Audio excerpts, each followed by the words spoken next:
inkosi. Jesu Kristu inkosi. Mandibingelele kuqala ubaba, ndibingelele uma, ndibingelele obaba bonke, ndibingelele abazalwane bonke, ndibingelele omakhelwane ngegama elihle lenkosi yethu ngeYesu Kristu.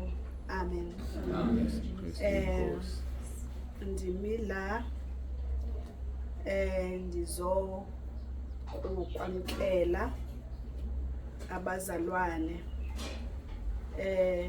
Ndikhe ndaphazamiseka kakhulu emoyeni, ndibona iweather nathi hayi ngeke kuthi ukuthi ayikho ke le nto. Mase kunetha kanje abantu abazokwazi ukuphuma, kodwa ndiyambonga uNkulunkulu owenzile into okubana izulu liphinde lityhile. Ndizonamkela abazalwane namkelekile ekhaya kwaNtshatsha. Ndizocela ukuthi nikhululeke nenze umsebenzi uNkulunkulu anithume wona, ngaphandle kokuthandabuza, ngaphandle koko nje nikhululeke nibe sekhaya. uJesu Kristu inkosi. Amen.